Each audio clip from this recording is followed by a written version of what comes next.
Oi, gente, bem-vindos ao Lua Literana. Eu sou a Ana Moon e hoje eu vou fazer a minha primeira resenha de leitura com análise literária no canal e eu tô muito empolgada. Pra quem não sabe, eu sou formada em inglês com especialização em literatura e escrita profissional. E quando eu tava na faculdade, esse tipo de análise era um dos meus trabalhos favoritos de fazer e eu decidi trazer esse tipo de análise aqui pro canal. Então eu não vejo a hora de começar, porque vai ser a atração principal do canal. Vão ser as minhas análises depois que eu fizer cada leitura. Então é isso, eu tô muito empolgada. Eu espero muito que vocês gostem desse tipo de análise. Ele vai ser um tipo de análise longo, assim, porque eu vou analisar o livro inteiro.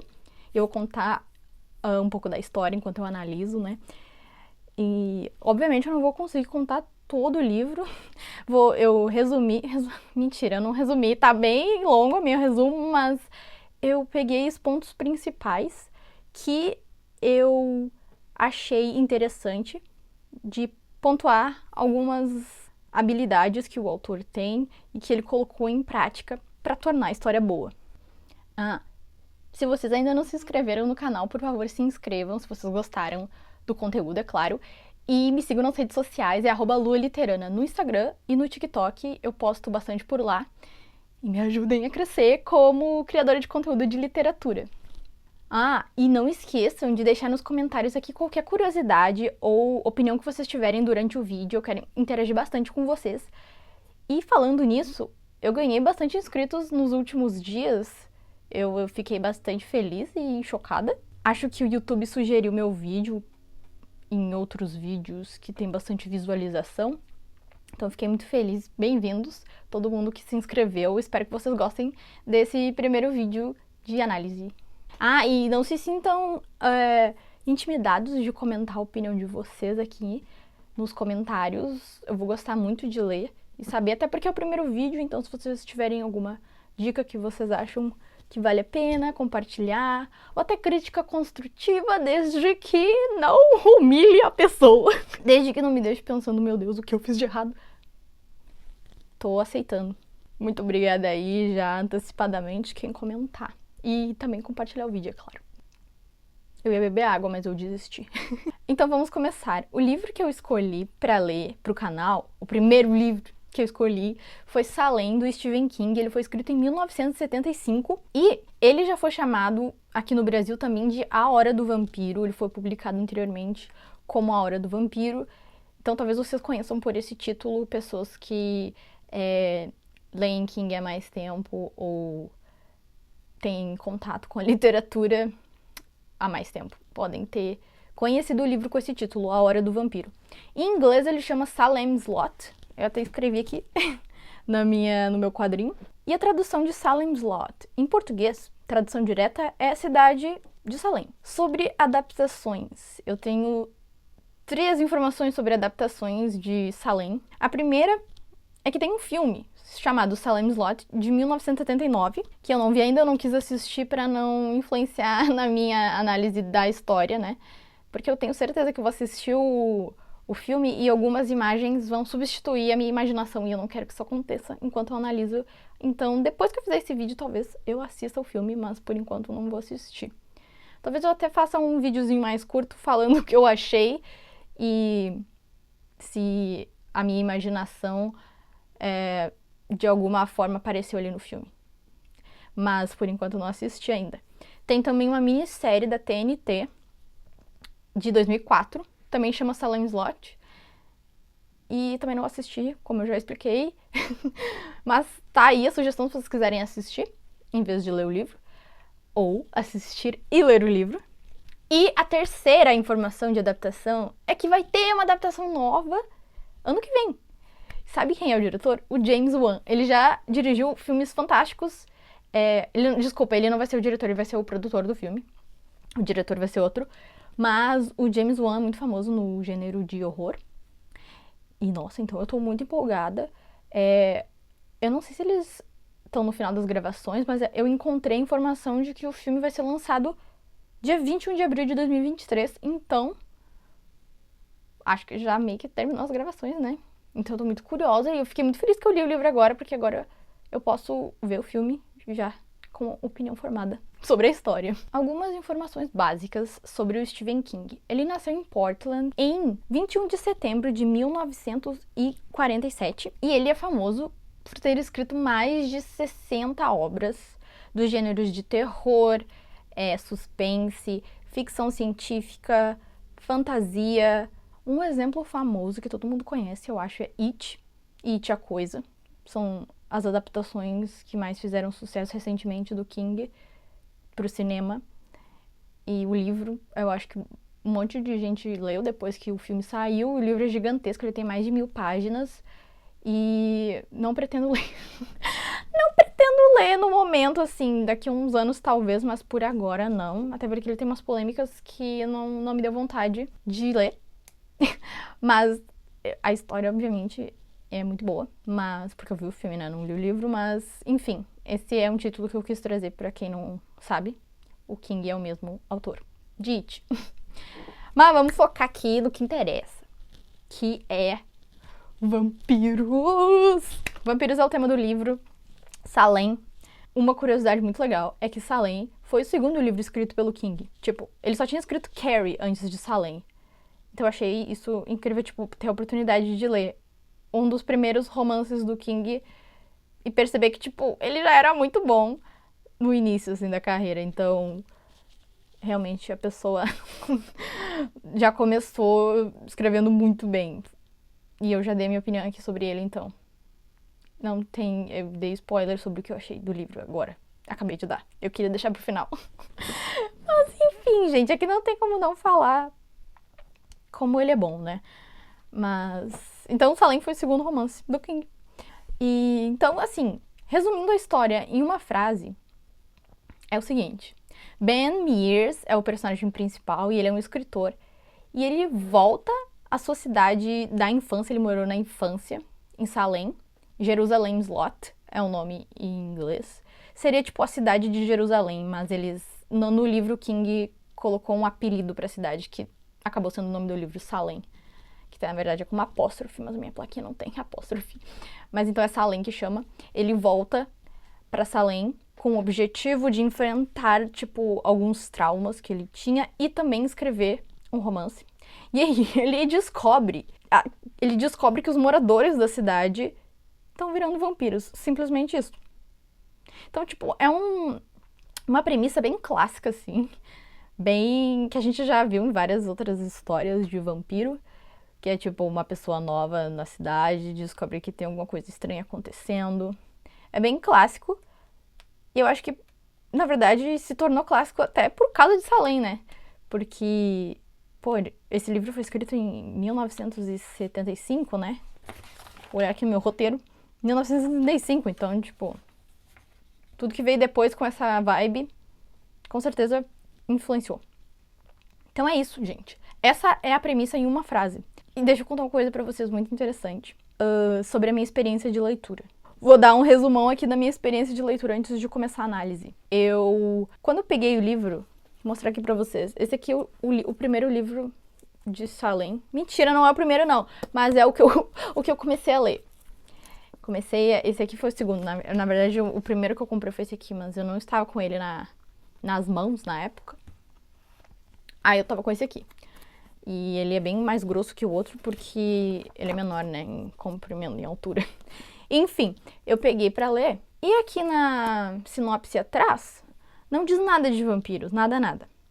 Tipo, dá a entender que é um suspense que tá acontecendo ali na cidade. Eu nunca tinha procurado pra saber qual é a real história desse livro. Eu sabia que ele existia, mas eu nunca procurei saber. Então eu comecei a ler o livro sem ter ideia nenhuma do qual era o tema principal, que é vampiros, né?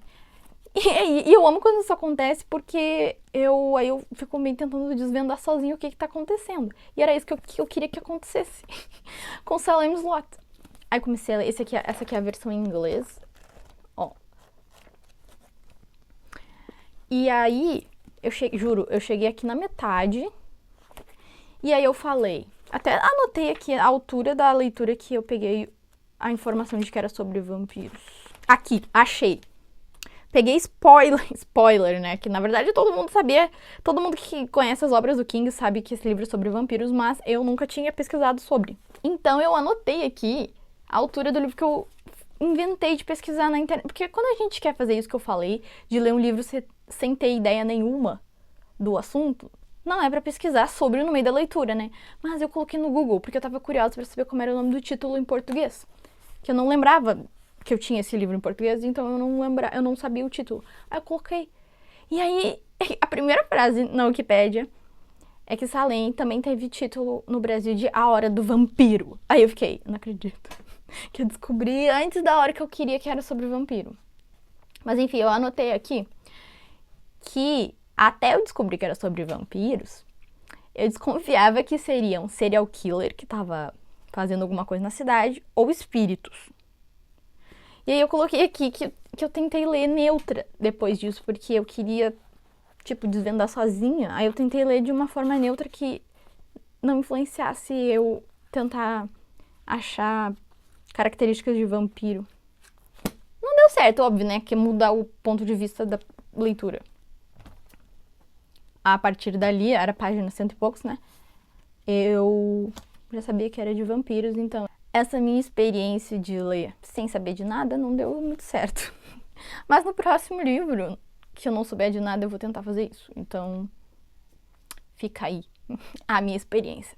Eu levei algumas semanas pra ler, porque quando eu comecei a ler esse livro, eu não tava levando a sério pro canal. Na real, o canal nem existia quando eu comecei a ler o livro. Aí, durante a leitura, eu decidi criar o canal, finalmente, porque eu quero criar esse canal há muito tempo.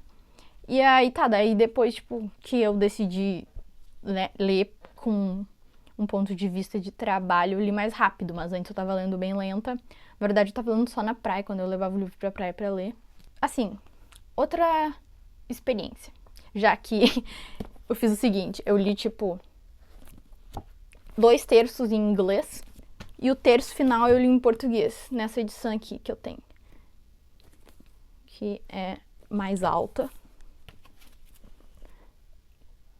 e mais pesada também. As páginas desse aqui são bem mais leves.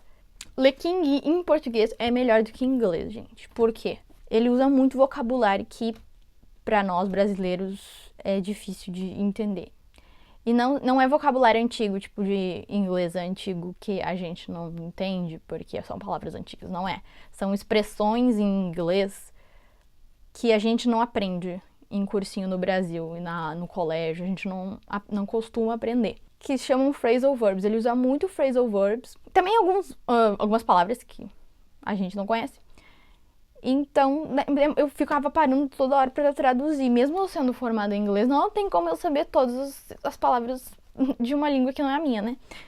Então eu ficava parando bastante por curiosidade mesmo. Não ia atrapalhar a minha leitura. O contexto a gente sempre pega, mas eu ficava curiosa em saber o que significava. Então, eu sugiro ler King em português. Eu achei melhor. Depois que eu peguei e li a última parte do livro em português, eu achei que, obviamente, foi mais rápido. E eu aproveitei mais, porque daí não precisa ficar parando e traduzindo as coisas que eu não entendia. Foi isso. Essa foi a minha experiência de leitura.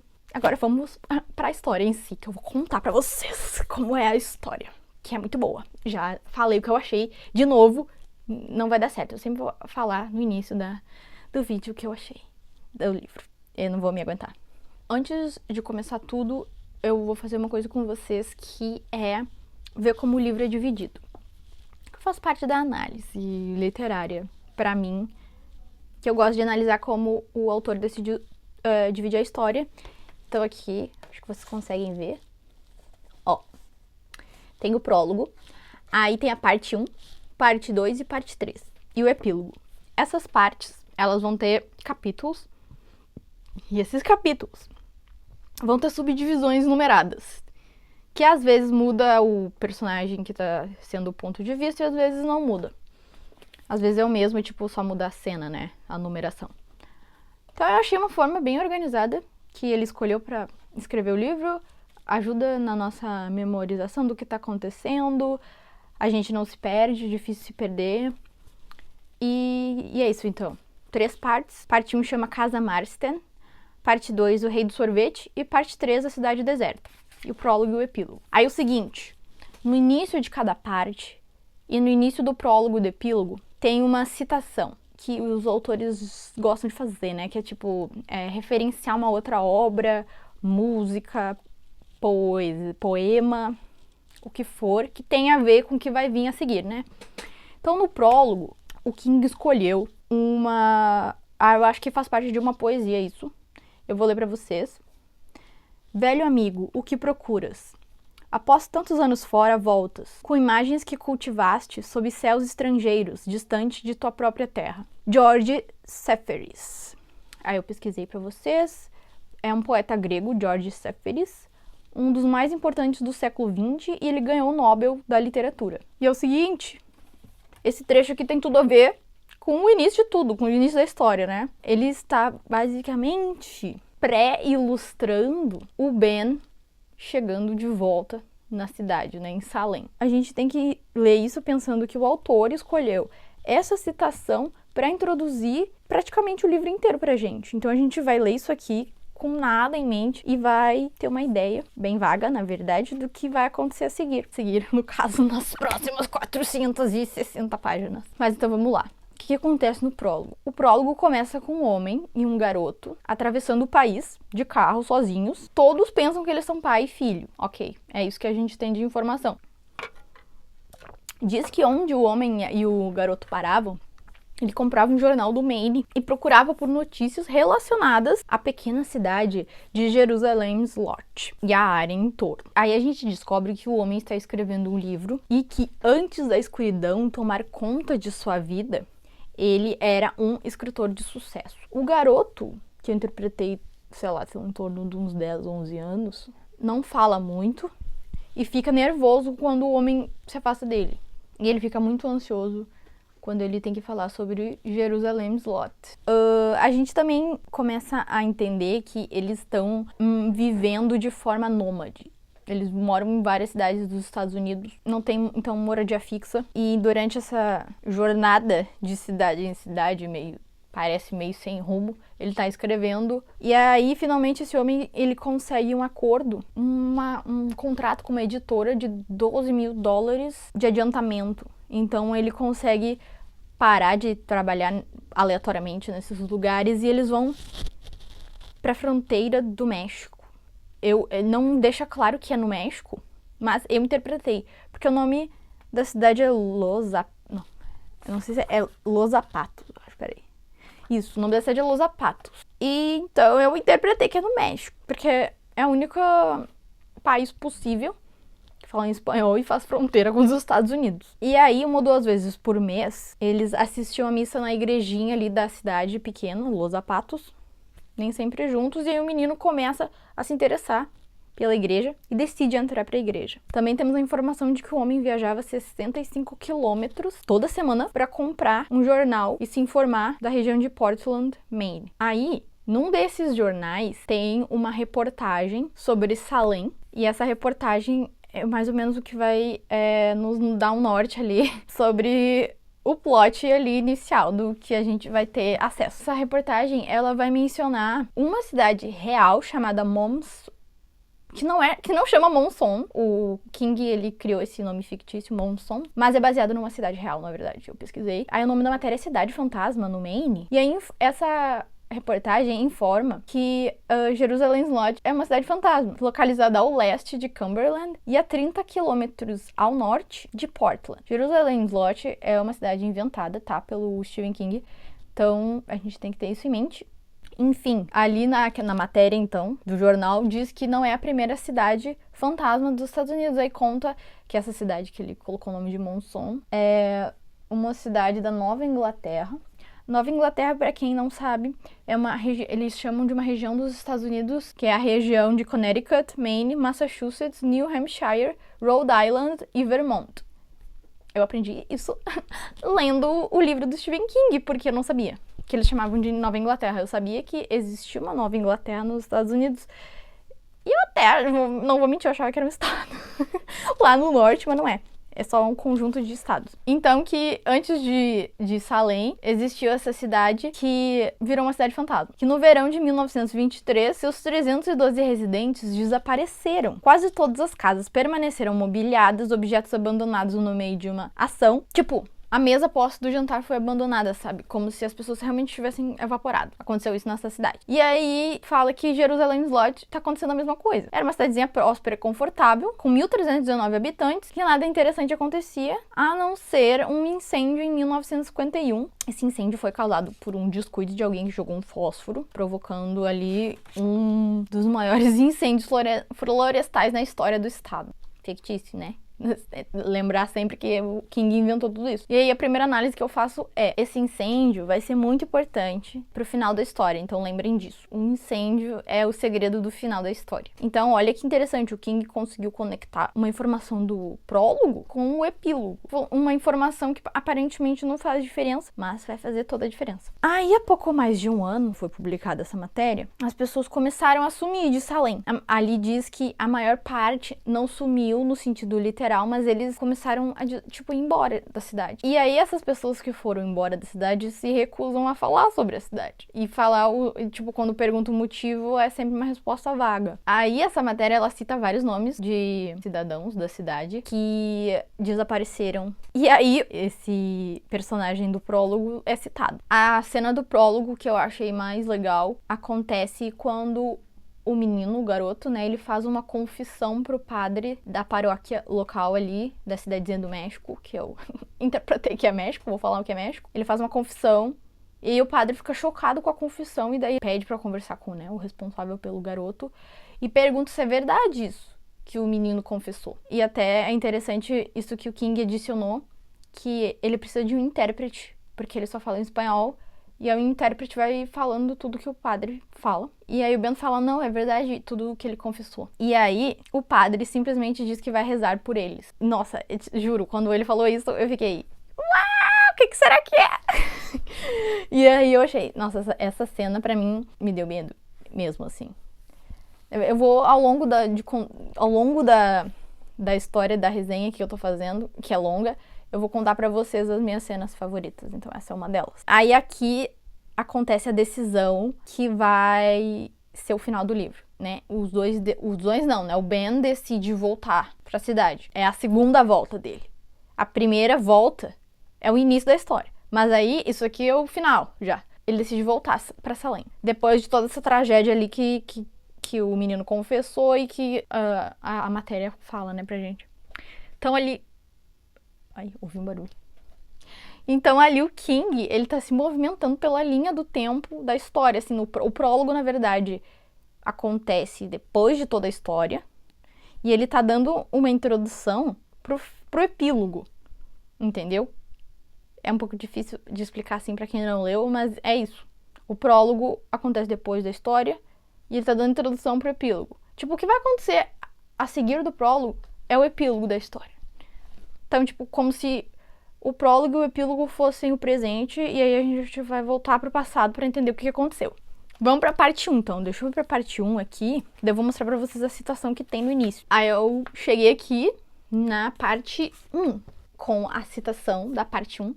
O nome da parte 1 é Casa Marston. Opa, termino tudo aqui, como eu já falei. E aí tem uma citação da Shirley Jackson e do livro A Assombração da Casa da Colina. The Haunting of Hill House. Tem até adaptação na Netflix desse livro. A citação vou ler pra vocês aqui pra gente já entrar no clima. Nenhum organismo vivo é capaz de manter a sanidade durante um longo tempo em condições de absoluta realidade. Até mesmo cotovias e gafanhotos sonham, segundo alguns. A Casa da Colina, que perdera a sanidade, encostava-se sozinha aos montes, abrigando a escuridão. Ficara assim 80 anos e podia ficar mais 80. Dentro dela, as paredes continuavam eretas, os tijolos encaixados, os chãos firmes, as portas sensatamente fechadas. O silêncio repousava imperturbável sobre a pedra e a madeira de Casa da Colina. E o que por lá andasse, andava só. Shirley Jackson, A Assombração da Casa da Colina. Então essa descrição aqui é uma referência à Casa Marston, que é a casa que tem ali em Salem, que vai ser uma casa misteriosa, que vai nos mostrar que o Ben tem uma conexão com ela e um trauminha ali dentro dessa casa, que tipo a casa assombrada da cidadezinha. Bem clássico também, né? Bem clichê. Mas é um clichê que a gente gosta, um clichê bom. Vamos começar então a parte 1, que vou tentar resumir a parte 1 do livro, sem me demorar muito. Eu tenho que lembrar disso. Como é o primeiro vídeo, eu vou tentar me adaptar ao formato, então talvez fique longo demais, mas daí no próximo eu já estarei mais entendida do assunto de resenhar no YouTube. Então, a narração começa explicando o trajeto que o Ben, o protagonista, faz passando por Portland e Falmouth até Salem, uma cidade fictícia. Vocês estão vendo aí na tela o mapa. Eu tô filmando o Google Maps para vocês entenderem. Eu sempre gosto de entender a história de forma geográfica, assim, se ela é baseada em localizações reais. Então tá aí pra vocês o mapa dos Estados Unidos e ali mais ou menos onde é a cidade fictícia de Salem, que o King criou. Então, a primeira análise que eu queria fazer aqui é então desse primeiro parágrafo e analisar com vocês como o início de uma história é muito importante pro resto do livro, porque é o primeiro contato que o leitor tá fazendo com o enredo. Então é ali naquele primeiro parágrafo que ele vai entrar em contato pela primeira vez com a história. Então o autor, ele tá estabelecendo uma primeira impressão no leitor. E também no sentido mais prático e material ali, o primeiro parágrafo vai informar mais ou menos qual vai ser, não o tema da história, mas que direção a história vai tomar. E em Salem, o King já começa com informação geográfica. E faz sentido, porque o livro chama Salem, em inglês Salem's Lot. Por isso que a tradução que fizeram de A Hora do Vampiro, pra mim, então, perde um pouco dessa inteligência do King, de começar o livro com uma definição geográfica, porque é muito importante pra história a cidade, Salem. Então o King escolhe ali começar com a localização de Salem no primeiro parágrafo. Além do primeiro parágrafo ser muito importante, o título do livro, quando o livro é bem escrito, é muito importante também, porque ele vai ter relação com o tema principal da história, que ali é os vampiros em Salem. Esse capítulo 1, com o ponto de vista do Ben, vai nos dar algumas informações, por enquanto, meio embaçado, de que o Ben tem alguns traumas no passado, que é típico de personagem principal, principalmente filme de terror, ter algumas coisas mal resolvidas no passado, né? Então o Ben, ele tem alguma questão com ali o acidente de moto que matou a ex-mulher dele, e então isso é meio que um fantasma no passado do Ben, e ele também sente muito medo da casa Marston, que ele enxerga e sente medo, tipo, ele sente um arrepio. E aí, na narração, a gente vai ter um vislumbre, assim, de que ele já entrou na casa. Ele lembra o caminho que ele percorreu na casa. Ele fica meio inquieto ali com isso. O capítulo 2 leva o nome de Susan e entre aspas, ou seja, entre aspas não, desculpa, entre parênteses. Significa que vai ter mais pontos de vista da Susan. Na verdade, em terceira pessoa, mas o visão ali limitada do narrador é da Susan. Então, essa nova personagem é introduzida, Susan Norton. Ela tá numa praça lendo um livro do Ben, por coincidência. E aí, eles começam a se falar ali, o Ben toma iniciativa. E aí, o Ben autografa o livro e eles meio que têm, assim, um clima de flerte. E aí, o Ben acaba convidando ela para tomar um milkshake. E aí eles vão tomar. E aí, no encontro, eles se conhecem um pouco mais. E aí a Susan conta que ela é formada em inglês e artes plásticas. E aí o Ben conta que ele voltou pra Salem porque ele tá tentando escrever um romance. Aí ela pergunta sobre o que é o romance e ele, tipo, claramente desconversa ali. E aí ele conta um pouco da história dele em Salem, né? Aí ele conta que depois do pai morrer e a mãe tem um colapso nervoso e ele vai morar com a tia em Salem. E quando ele tá morando com a tia, tem um incêndio, um grande incêndio na cidade. E aí, então, ele vai embora e volta a morar com a mãe. Então, ali a gente vê a primeira técnica que o quase chamei o King de Salem. Então, aqui a gente vê a técnica que o King usa de introduzir pra gente o passado do Ben com o diálogo, com a Susan. Então ele simplesmente não pegou e escreveu sobre o passado do Ben ali num parágrafo normal no ponto de vista do Ben. Não, ele pegou e utilizou um diálogo. Se vocês forem notar, tipo, nos livros do King, ele usa bastante diálogos pra nos dar informações sobre a história, sobre os personagens, em vez de simplesmente escrever num parágrafo de narração. Aí o Ben convida a Susan pra ir no cinema e ele descobre que o cinema antigo virou uma imobiliária. E aí o dono da imobiliária é o Larry Crockett. E aí ele vai ser um pouquinho importante mais pra frente, porque ele porque, né, a casa Marston, ela tá inabitada. Ela está inabitada e como ele é imobiliário, então ele vai ter alguma relação ali na história com a casa, né? Aqui, fiz uma pequena análisezinha aqui que pode ser interpretada como um prenúncio do final da história, que é um trecho da narração do ponto de vista do Ben. Lembrou-se que o grande incêndio florestal de 1951 chegara quase até seu pátio antes que o vento mudasse. Talvez devesse ter queimado, pensou ele. Talvez tivesse sido melhor. E aí a gente vai entender no final da história que esse talvez devesse ter queimado, pensou ele, talvez tivesse sido melhor, é basicamente, não quero falar agora para não estragar, mas isso aqui tem tudo a ver com o final da história. Aqui nesse segundo capítulo a gente também vai ser introduzido a novos personagens como Nolly Gardner, que é o vice-delegado da cidade, e ao Parkins Gillespie. Eu tô lendo do jeito que eu penso que é a pronúncia, tá, gente? Parkins Gillespie, que é o delegado. E aí, no diálogo dos dois, a gente descobre que a Susan tem um ex-namorado, Floyd Tibbets, e que o Ben falou com um agente imobiliário para alugar a casa Marston, para ficar por lá, nesse período que ele chegou em Salem. E aí, a casa já estava ocupada, e ele fica na Eva, que depois a gente descobre que é uma pensão. Mas o Ben quis ficar na casa. E ela já está ocupada. Então isso é importante. Nesse primeiro capítulo, a gente vai ter bastante contato com vários cidadãos diferentes de Salem. Tipo, a rotina deles. E conhecer um pouco de cada um.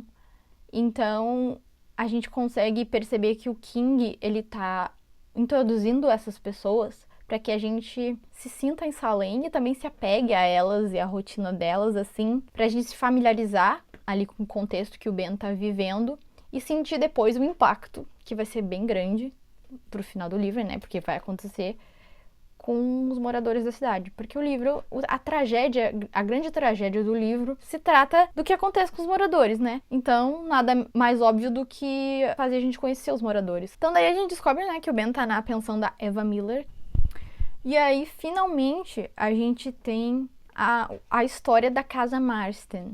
Mais ou menos. A gente não tem todos os detalhes, mas a gente tem as informações do que aconteceu ali pra casa ser considerada meio mal assombrada na cidade de Salem. E, na verdade, também o que aconteceu com o Ben na casa. Então, ela tem essa casa no alto de uma colina ali. Ela tem um escândalo de violência associado a ela. E aí, esse escândalo ocorreu antes do Ben e da Susan nascerem. Mas aí, a cidade, né, e seus moradores passam esse escândalo de geração para geração. A história violenta é em relação ao Hubert Marston e sua mulher, Birdie, que moraram na casa Marston de 1928 até 1939. E aí, em 1939 foi quando aconteceu a tragédia ali, que foi o seguinte: o carteiro chegou na casa e aí ele percebeu que tinha jornais e revistas acumulados ali na entrada da casa e ele sentiu um cheiro forte de carne estragada, bateu, ninguém respondeu, entrou pela cozinha. Aí ele encontrou a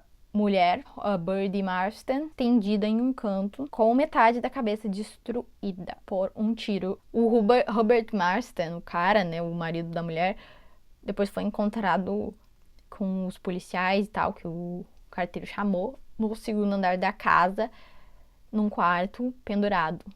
Aí vocês interpretam, porque eu tô evitando falar as palavras, que eu já tô com medo de ser derrubado aqui o canal.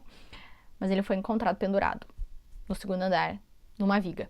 Aí a gente descobre que o Ben entrou na casa na infância, porque tinha um grupo de amiguinhos, assim, um grupo de meninos que ele queria fazer parte, tipo, tinha um clube. E ele queria fazer parte desse clube. O desafio pro Ben conseguir entrar nesse clube era entrar na casa mal assombrada, trazer um objeto de dentro da casa e sair, assim.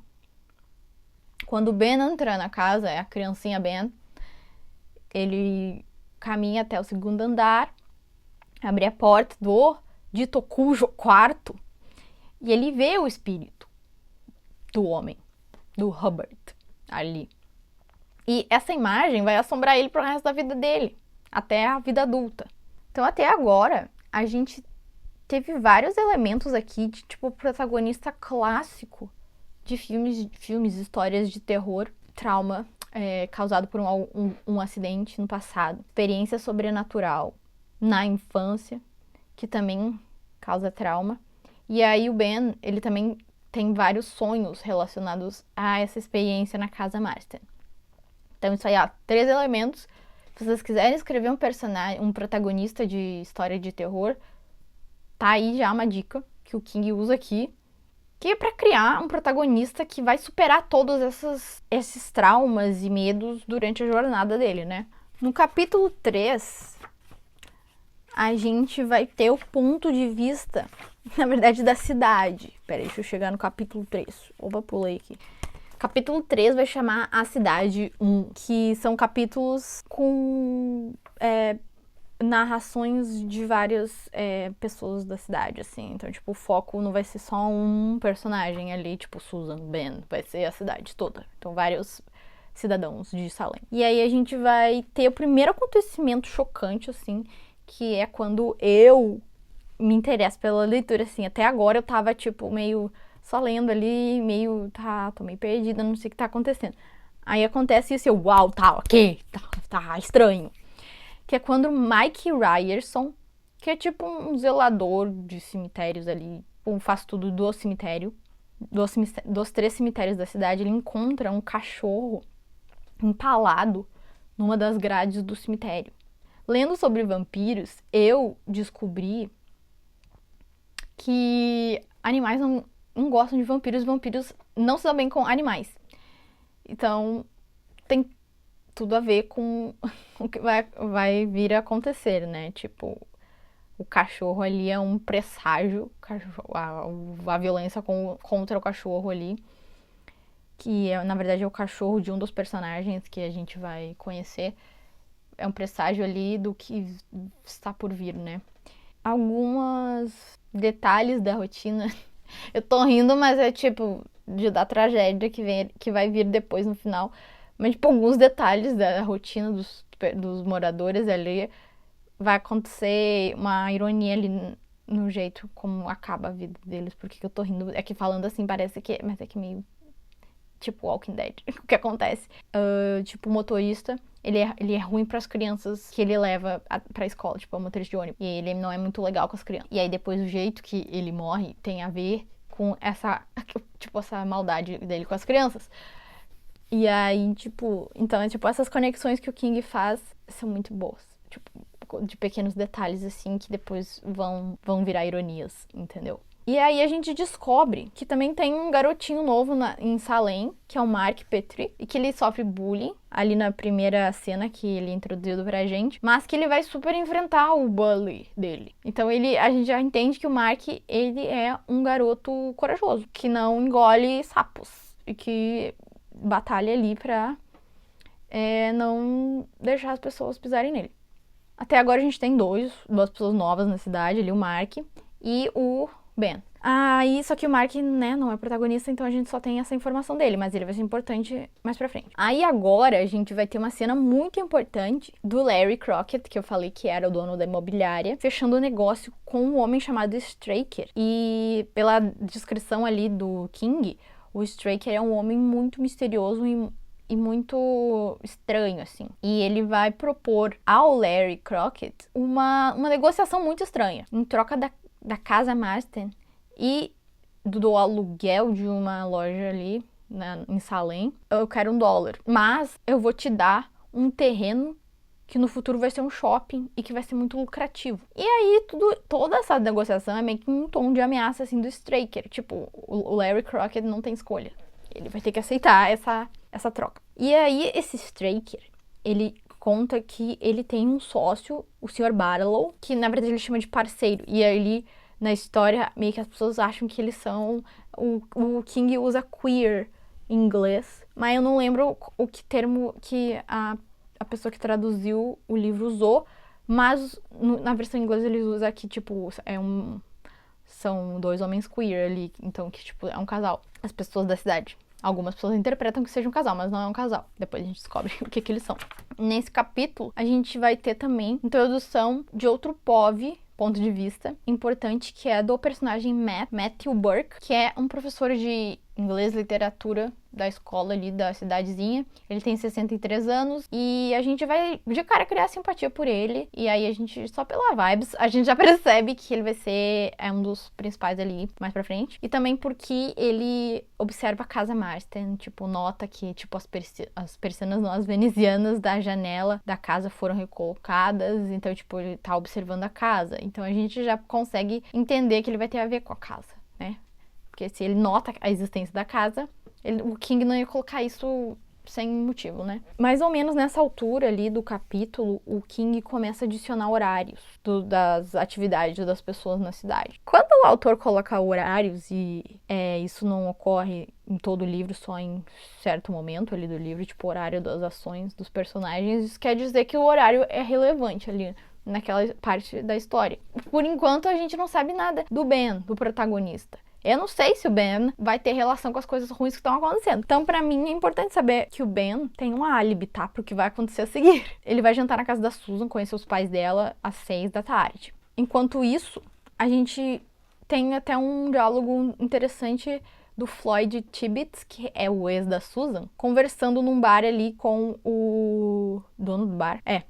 E eles falam, tipo, do que aconteceu com o cachorro do tio do Floyd. Foi o cachorro do tio do Floyd que morreu, né? E aí eles conversam sobre a possibilidade de ser adoradores do demônio. Fizeram isso com o cachorro. A gente vai descobrir que também não tá muito longe disso, né? E aí, então, nessa altura do livro, a gente vê que o King, ele tá criando um clima de suspense, mistério muito bem feito ali. A gente tem pequenos detalhes da rotina dos personagens. Eles comentando sobre a primeira coisa estranha que aconteceu, os horários adicionados ali nas cenas também, tipo, durante a leitura a gente fica meio... percebe que eles são importantes e que alguma coisa vai acontecer. Matthew Burke, professor de inglês, olhando pra casa Marston e, tipo, notando algo estranho. Então, ali o King tá criando um clima de mistério. Vai dar na gente uma sensação de ação crescente, assim. Alguma coisa vai acontecer, com certeza. E acontece, né? Aí acontece, então, o primeiro evento trágico em Salem, que é o seguinte. 2 meninos, irmãos, Danny e Ralph Glick, eles querem ir pra casa do Mark Petrie, aquele menino que sofria bullying e foi corajoso, enfrentou o bully. Eles vão a pé, eles querem ir a pé pra casa do Mark pra ver, tipo, o Mark, ele faz maquetes de monstros, assim, ele se interessa por esse assunto sobrenatural e tal. E os meninos querem lá olhar. E aí eles vão a pé, porque da onde eles moram dá pra ir a pé até a casa do Mark. Só que quando eles estão atravessando esse bosque ali, eles começam a brincar, que tem um fantasma no bosque. O irmãozinho fica com medo, né, o mais novo. E aí, na verdade, eles começam realmente a sentir que tem algo de errado no bosque. O Danny, que é o mais velho, sente um cheiro horrível. E aí ele percebe que eles estão em perigo. Aí diz pro irmão correr. E aí a escuridão se fechou sobre ele. Acabou a descrição do que acontece ali nessa frase. A gente não sabe o que aconteceu, a gente só sabe que a escuridão se fechou sobre eles. Aí, no final desse capítulo, tem o ponto de vista de um vulto sombrio. E aí esse vulto, ele tá no cemitério oferecendo ao seu senhor um sacrifício. Ele ergue uma criança nos braços e diz, trouxe-lhe isto. E aí a narração diz, e o indizível se fez. E aí as coisas ficam bem assustadoras, né? Que a gente junta 1 mais 1, dá 2. Com certeza foi esse vulto sombrio que pelo menos um dos irmãos ali caiu nas garras desse vulto sombrio. O capítulo 4 chama Danny Glick e outros. Aí a gente entende que o Ralph Glick, o menininho mais novo, desapareceu e que o Danny reaparece tipo umas horas depois em casa, todo desnorteado, sujo, e aí ele desmaia. E aí ele tem que ir pro hospital. O médico faz perguntas pra mãe do Danny relacionadas à perda de sangue. Olha como é que o King tá construindo todo o mistério vampiresco. Detalhes relacionados ao ataque de vampiro de forma prática e muito realista. Aí começa a organização ali de outra cena muito boa. Tipo, pra mim eu acho que é talvez a melhor cena do livro. Que é o seguinte... O Straker, que é o cara que alugou ali a casa Marston e um estabelecimento ali para trabalhar na cidade, liga pro Larry Crockett, o imobiliário, e fala assim, há 12 caixas a serem transportadas. Todas menos uma vão para a loja que ele alugou. A outra é um armário extremamente valioso. Os carregadores o reconhecerão pelo tamanho. Esse vai para casa. Então o armáriozão grande vai para casa e as caixas pequenas vão para a loja. Ele pede esse favor pro Larry Crockett e ele tem uma relação meio opressiva, então, tipo, de ameaça. O Larry vai arranjar 2 pessoas pra carregar essas coisas pro Straker. E aí ele também pede o Straker pede 5 cadeados. Que os caras levem 5 cadeados pra casa, junto com o armáriozão. Aí vai começar a cena. É o seguinte, 2 funcionários ali que trabalham pro Larry Crockett, eles vão na alfândega, nas docas de Portland, buscar as caixas desse estranho Straker. Aí um deles nota que essa caixa maior, essa caixa não tem os carimbos da alfândega. E por vir do exterior, ela deveria ter os carimbos. A caixa não tem, daí ele já acha meio estranho. E, tipo, algumas das caixas menores têm esse carimbo. Aí a narração fala o seguinte: havia algo estranho naquela caixa, pensou o Royal. O Royal é um dos transportadores ali. E não era só a falta de carimbos, algo indefinível. Então eles acham aquela caixona estranha. Aí quando eles passam na loja para deixar as caixas menores, eles já sentem um cheiro desagradável e esquisito. Aí a descrição era seco e queimava as narinas, como algo muito apodrecido. Sério, gente, o que tá acontecendo nessa cena é muito bom. Aí eles vão pra casa Marston com a caixona. E a descrição dessa cena dele, que eles têm que largar no porão a caixa, é muito boa, dá muito medo. Dá pra sentir o medo que eles estão sentindo. E aí tem um deles que tá com muito mais medo e eles, tipo, tiram no para o ímpar, porque eles esquecem de levar os cadeados. Eles levam a caixa até lá embaixo, mas aí eles esquecem os cadeados. Um deles tem que voltar pra deixar os cadeados lá. Eles tiram para o ímpar e o que tá mais cagado perde. E aí ele tem que ir lá levar os cadeados que eles esqueceram. E aí ele vê uma camisa, uma jeans e um tênis num canto. E aí ferrou tudo, entendeu? Aí já entendeu que tem muita coisa estranha na casa Marston e com o que eles estão transportando. E antes dele sair correndo, na verdade o que faz ele sair correndo é que a caixa que eles largaram ali faz barulho. E aí o cara dispara correndo cagado. O que vocês acham que tem dentro dessa caixa, gente?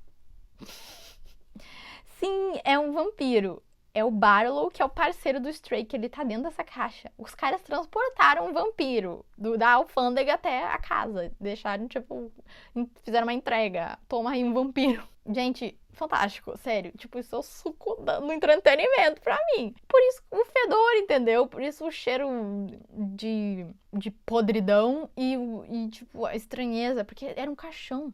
Eu acho que eles estavam carregando meio que uma caixão. Tá, não era um caixão, eles iam ver que era um caixão, mas era uma caixa estranha.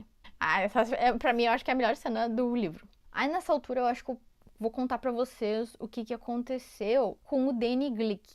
O Straker, que foi quem atacou os meninos, né? A gente descobre bem mais pra frente que o Danny Glick não deixou muito claro por que o Straker sangrou o Danny Glick. Mas ele, tipo, perdeu sangue naquele ataque. Nesse período em que o Danny Glick tá no hospital e o Barlow chega na cidade ali, na caixa, que vai acontecer o primeiro ataque ali do Barlow. Enquanto isso, essa só é uma conclusão que eu tirei ali, mas isso não acontece ainda. O Barlow não atacou aí nessa altura da história. Na verdade, o que vem depois dessa cena horrível dos transportadores é que um dos transportadores, que viu os restos ali de roupas, vai até o Larry, que é o chefe dele, né? E aí o Larry, que a gente interpreta que é uma pessoa muito gananciosa e também, tipo, oprimido ali um pouco pelo Straker, paga o cara pra não falar nada. Pros dois tá claro que tem a ver com o sumiço da criança, aquelas roupinhas ali, sabe? Então, tipo, suborna o cara pra ele ficar quieto. Tá muito horrível já. É uma história de vampiro. História de vampiro pra gente, às vezes, é meio tosqueira, assim. Mas é que são esses detalhes, sabe? Não é os vampiros em si aí, tipo, mais pra frente vai ter os ataques dos vampiros, tipo, essas coisas, tipo, a roupinha da criança, essas coisas é muito horrível, tipo, dá muito medo. E aí, até nessa altura da história, eu ainda tô suspeitando do Ben na primeira leitura. O delegado da cidade vai interrogar ele, só que o Ben tem um álibi ali, ele jantou com a família da Susan. Só que a mãe da Susan não gosta do Ben. Isso já apareceu, tipo, umas 2 vezes na narrativa até agora. E aí isso faz com que eu suspeite do Ben também.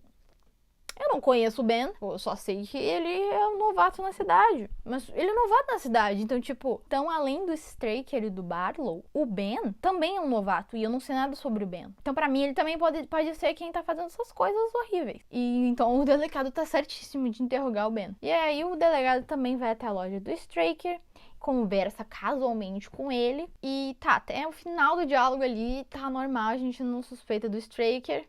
Mas o final da cena é o seguinte, a narração é o seguinte. Dentro da loja, Straker observou Parkins, o delegado, se afastar pela rua. Seu sorriso tinha desaparecido. O cara parou de sorrir, do nada. Ou seja, ele tá puto. Já interpreta aí que, na verdade, é o Straker que é o culpado de alguma coisa. O King inclui uma ficha hospitalar do Danny Glick. O Danny tá lá internado no hospital que ele perdeu sangue lá no ataque. Então a gente descobre que o Danny Glick está com anemia. Mas que ele tava melhorando. Porém, na noite que ele, tipo, no dia seguinte, ele ia ter alta da internação, ele morre. Antes de ser internado. Antes de ser liberado da internação, ele morre naquela noite. Seguinte, gente. Capítulo 5. A gente descobre mais coisas sobre o Hubert e a Birdie Marsden. O Ben fez uma pesquisa profunda sobre a Casa Marsden. Ele, na verdade, a gente descobre isso durante o diálogo que ele tem com a Susan. Ele conta, então, finalmente, pra Susan que o livro que ele tá escrevendo é sobre a Casa Marsden. E ele também conta que ele descobre que o Hubert Marsden, ele, na verdade, era um mafioso e que ele tinha um negócio de transportadora que era uma fachada. Ele era um assassino profissional. E durante o período que eles, então, moraram ali no Salem, 4 crianças desapareceram. E seus esqueletos nunca foram encontrados. E agora que a casa voltou a ser ocupada, outra criança desapareceu. O Ralph Glick, né? O Danny morreu no hospital e o Ralph, irmãozinho dele, desapareceu. E aí o Ben conclui corretamente que a casa pode ter chamado outro homem maligno. Homem? Não sei. Não chamaria de homem. No capítulo 5, depois dessa revelação aí, a gente tem finalmente o encontro icônico de Ben com Matt Burke. Ben, escritor, Matt Burke, professor de inglês e literatura. Eles se conhecem no bar. E, tipo, esse encontro é importante porque é quando o time de caça vampiros começa a ser formado ali. O Ben e o Matt vão ficar cúmplices nessa investigação / sobrevivência em Salem.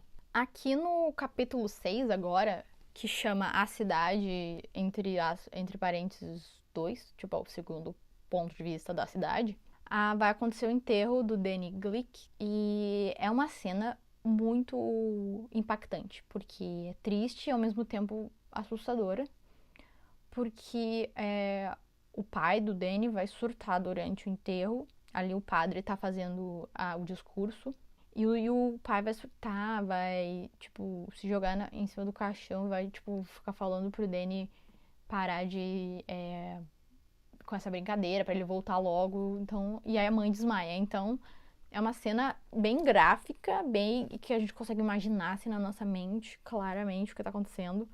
Como se fosse uma cena de filme mesmo.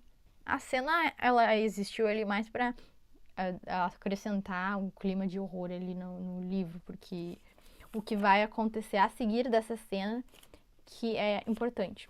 O Mike Ryerson, que eu não sei se vocês lembram, mas ele é o zelador dos cemitérios. Ele também faz as covas, né, para os enterros. E ele e um dos caras que ajudou a transportar o caixão do Barlow vão colocar de volta a terra, né, do caixão do Danny Glick. Só que o Royal nunca chega e o Mike fica sozinho ali, o Mike Ryerson fica sozinho. E aí ele meio que tem que fazer todo o serviço de colocar a terra de volta no buraco sozinho. E antes disso, a gente entende que o Mike Ryerson nota que o Royal Snow, o cara que ia ajudar ele, não tá bem. Não parece ele mesmo. Como se ele estivesse de ressaca. Mas ele estava quieto e emborrado. Ou seja, o King já tá criando descrições de sintomas de ataques vampirescos, tá? Isso é uma descrição ali de como a pessoa se sente depois de ser mordida. chegamos na cena horrorosa, horrível, assim, ó, King, parabéns, você conseguiu, sabe? Escreveu uma cena aterrorizante do Mike Ryerson colocando a terra no caixão e ao mesmo tempo sentindo que tem alguma coisa muito errada e começando a ter medo ao mesmo tempo. E aí ele, na imaginação dele ali, ele vê o Danny Glick de olhos abertos dentro do caixão. Enquanto ele tá colocando a terra no caixão, já com muito medo, ele nota uma tranca no caixão. Tipo, aí eles perguntam por que tem uma tranca num caixão, sabe? Ele fica repetindo, tipo, meio que já surtando, pro Danny parar de olhar pra ele. E aí, no ápice do surto, em vez de ele continuar colocando a terra, ele começa a tirar a terra do caixão. E aí ele abre o caixão. Simplesmente com a pá, né? Ele quebra ali a tranca do caixão. E o Danny tá ali dentro, de olhos abertos, olhando pra ele. E a aparência do Danny não é de morto. A pele dele tá, tipo, saudável. E ele tá de olhos abertos. O Danny não tá morto. Quer dizer, ele tá morto, mas ele não tá. Porque ele é um vampiro agora. É o que dá a entender, né? Ainda nesse capítulo, a gente vai ter mais descrição do Mark Petrie, o menininho que é era amigo do Danny e do Ralph Glick. Então a gente entende um pouco mais os gostos dele, entende que ele tem bastante conhecimento de coisas de terror, assim, sobrenaturais, monstros e tal. Uma outra cena icônica acontece nesse capítulo, que também é muito boa, eu adorei, que é o primeiro ataque do Barlow, descrito. Tipo, a gente sabe que ele tá atacando já, mais ou menos, mas que a gente não sabe como é que é o ataque do Barlow, como vampiro, né? Ele ataca o lixo, é tipo, quem tá responsável pelo lixão ali da cidade, é o cara, ele ataca esse cara. E esse cara, ele é velho e ele é corcunda. E aí ele, tipo, é um cara muito amargurado. E o Barlow utiliza dessa fraqueza, de que, tipo, sei lá, dá a entender que nenhuma mulher quer ele. Ele utiliza dessa fraqueza do cara pra conseguir meio que hipnotizar ele, seduzir ele ali e morder ele.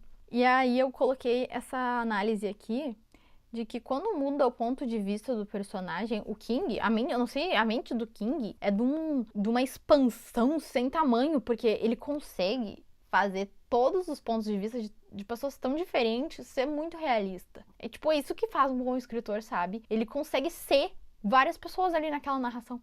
Então, tipo, a narração do Rogers, que é do cara, o primeira vítima do Barlow ali, em detalhes, é perfeita. Aí também a gente tem a primeira encontro com as falas do Barlow. Barlow, ele é um vampiro clássico, velho, tá? E ele é o clichê de vampiro velho. Ele é muito dramático, do jeito que ele fala. É muito dramático, chega a ser meio engraçado. E aí a descrição do Barlow, ele é muito bonito. Ele é muito atraente. Isso eu coloquei no Google o filme da adaptação ali de 1979, eu acho, o filme. E, tipo, eles fizeram um vampiro muito feio. Muito feio, tipo, careca, os dentes feios. E, tipo, narigudo, as orelhas de pontudo assim. E isso que eu não gostei muito. E eu acho estranho porque, se eu não me engano, tipo, sei lá, o King devia estar envolvido na produção do filme. Mas devem ter convencido ele de que, tipo, fazer um vampiro feio ia assustar mais no cinema do que, tipo, um vampiro bonitão. Que é o caso do Barlow. O Barlow é pra ser um gato, entendeu? Um vampirão bonitão. Porque todos os ataques, descrição dos ataques do Barlow, deixa claro que ele é sedutor e atraente. E que as pessoas ficam seduzidas pelo Barlow. Então, não tem nada a ver com o que aparece no filme, tá? Nesse capítulo, a gente ainda tem o ponto de vista do padre Callahan, que é outro personagem que vai ser importante nessa trajetória aí de combater os vampiros. Padre clássico de filme, na verdade, de demônio, né? De possessão. Só que também a presença de um padre acrescenta demais num enredo de vampiro também, né? Porque o vampiro, ele foge da cruz, ele, na verdade, é uma criatura das trevas, né?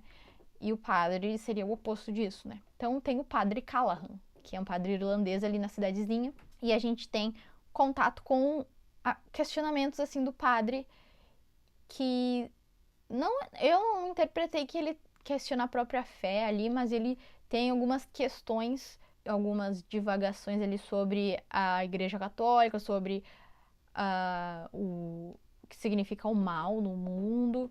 E a gente também descobre que ele quer um desafio na vida dele, na trajetória dele como padre. Ele quer um desafio contra o mal de verdade. E aí a gente pensa, nossa, ele nem sabe o que ele tá pedindo, porque depois ele vai ter realmente esse desafio. A gente vai descobrir mais pra frente. A gente tá chegando aqui no final da parte 1, que o final é fantástico também, que a ação crescente principal tá acontecendo, que é a ação ali principal do terror do livro. Tipo, já aconteceu ali o Danny Glick, o irmão dele, só que agora a gente tá acompanhando uma ação crescente que tem a ver com os personagens principais. Tipo, os personagens principais estão envolvidos ali. Na verdade, vai ser com o Matt Burke, professor de literatura em inglês. Ele vai se aproximar do Ben nesse final de capítulo e de parte 1. O Ben vai jantar na casa dele e eles ficam amigos ali, né? Tipo, eles têm uma relação mais próxima durante esse jantar. E aí o Ben e ele começa a conversar sobre a casa Marston. E aí o Matt diz que o Matt cita os desaparecimentos da época do Hubert e da Birdie Marston. E aí ele fala que, tipo, é óbvio que tá acontecendo. Porque a casa tá ocupada de novo e aconteceu um desaparecimento de novo. Então eles meio que se entendem ali, tipo, os dois estão suspeitando da mesma coisa. Aí a gente tem uma informação nova sobre o que tá acontecendo, que é a partir do Matt. Que o médico dele, que também vai ser importante mais pra frente, conta pra ele que o Danny Glick tava anêmico. Tipo, a gente conseguiu interpretar isso naquele laudo médico ali que o King nos deu. Mas aí a gente tem a confirmação ali quando o Matt conta pro Ben que o médico dele contou essa fofoca aí que o Danny tava anêmico, mas que tava indo bem, se recuperando, e aí ele morre de repente. E aí o Matt sugere que ele, o Ben e a Susan vão até a casa Marston, ver o que tá acontecendo ali, tipo, dizer, oi, gente, bem-vindos a Salem. Mas na verdade eles querem bisbilhotar ali, o Matt quer bisbilhotar ali pra ver o que tá acontecendo. O Ben aceita. Aí a gente vai pra próxima cena, que é o Matt no bar da cidade. Ele vai lá beber umas cervejinhas. E aí ele encontra o Mike Ryerson. Lembram do Mike? Que enterrou e depois meio que desenterrou o Danny Glick? Ele tá lá.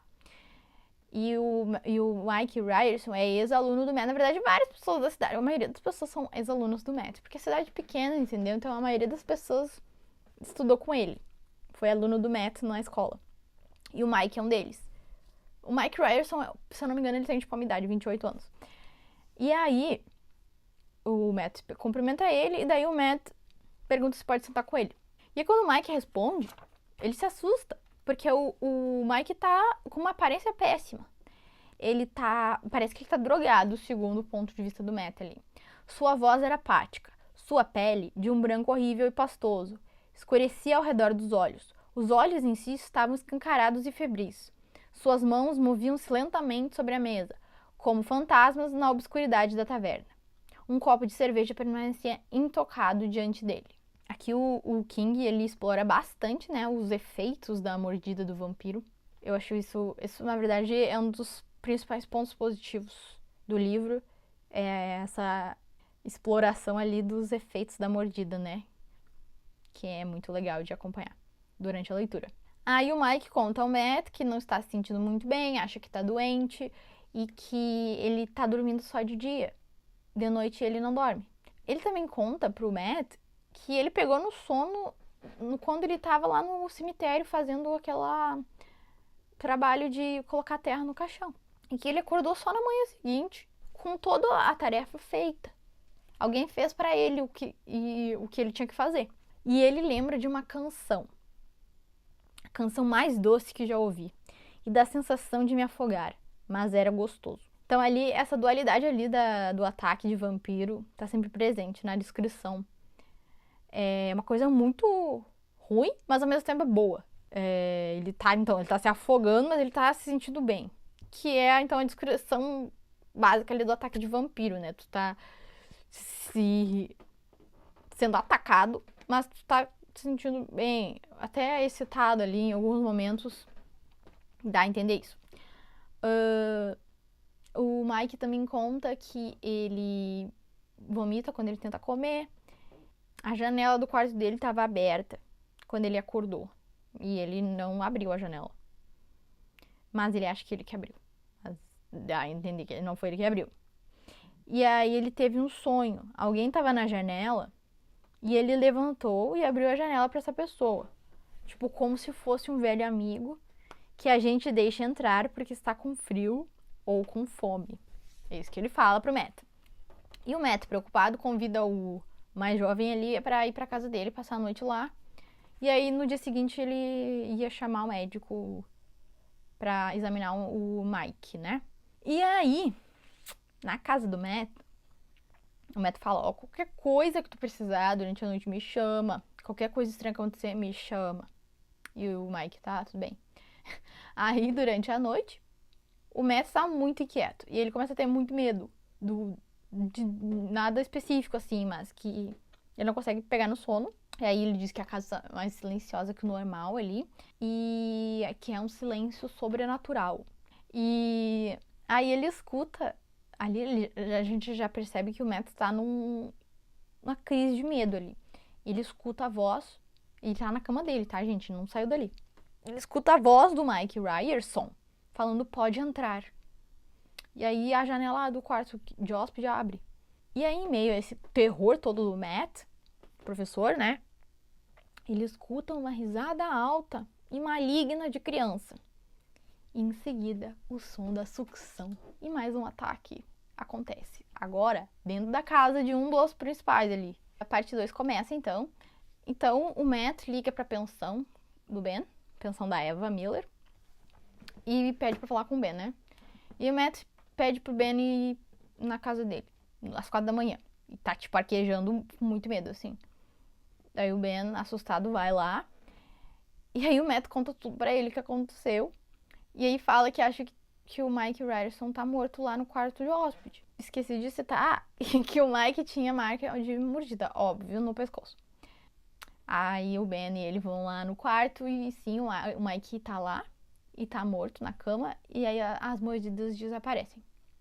Tipo, aí o Matt explica que segundo as lendas ali, quando o vampiro não, quando a pessoa mordida morre, as marcas desaparecem do ataque do vampiro. O Matt já ali na empolgação ali do medo, quer atravessar, mas taca ali no coração do Mike Ryerson, né? Mas aí o Ben fala, meu filho, como é que a gente vai explicar isso pra polícia? Não tem como a gente fazer isso. Ou eles iam ser presos ou eles iam pro hospício, né? Essas duas opções ali o Ben fala. E aí, a partir daqui, essa questão de acreditar no que tá acontecendo é muito forte. Tipo, o Matt e o Ben ali, eles entendem o que tá acontecendo, mas a maioria das pessoas em torno ali é um pouco difícil de fazer elas acreditarem no que tá acontecendo. O que aconteceria na vida real, né? Se alguém fala que tem vampiro na cidade atacando todo mundo, é bem difícil de acreditar. Então também isso é bem realista da parte do King, ele colocar essa dificuldade das pessoas acreditarem neles. Ah, e o médico do Matt, que é o Jimmy Cody, Dr. James Cody, que também vai ser importante para a formação do grupo Caça-Vampiros, vai na casa e confirma a morte do Mike Ryerson. O plano do Ben é encontrar a Susan, contar tudo pra ela, e daí fala pra ela ir com ele, com o Matt, na casa Marston. Só que isso não vai acontecer, gente. Simplesmente porque o Floyd Tibbets, que é o ex da Susan, vai atacar o Ben, vai espancar ele. E o Floyd vai estar vestido com casacão, chapéu, óculos, luva, ou seja, vai estar se protegendo do sol. Aí vocês já entendem qual é que é. O Ben vai parar no hospital. E aí, o hospital vai ser um cenário recorrente aí a partir de agora, tá, gente? Porque o Ben vai... Primeiro que o protagonista vai estar internado no hospital por causa que ele apanhou do Floyd, né?